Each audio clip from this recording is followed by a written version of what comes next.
Batisi TV, lawan Rashipi daka Frank Yamaha,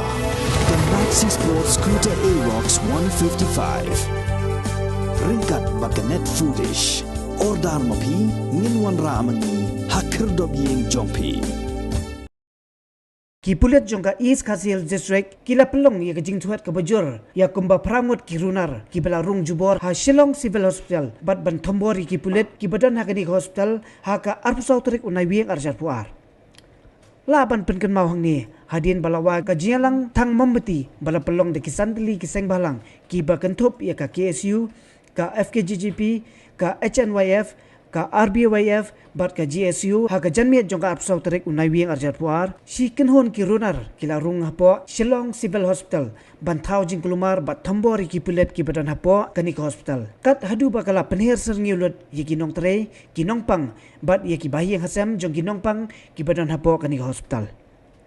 u menteri rang ba kejela u konrad kongkal sangma ha kejing ye keren bat kilat patai kubor ha ka arbu praterik unai wieng arjar puar ulai tho baka sarkar kala patha ki Pulit bagen pelong ye kejing toket ka babania bat ban kem mardor ki Runar badan keti ha kani ka kam Thombor. And we also shared with everybody that in the last few days, though there was some candle vigils that were held and some peaceful demonstrations were held,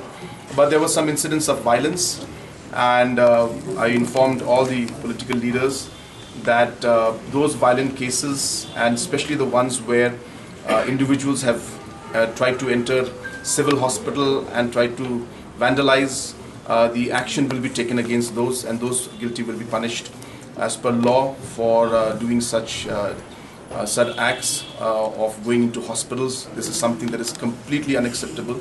and the police has been asked to take action against those individuals who have done those kind of acts, and this information also was shared with all the political parties and all the MLAs of these areas.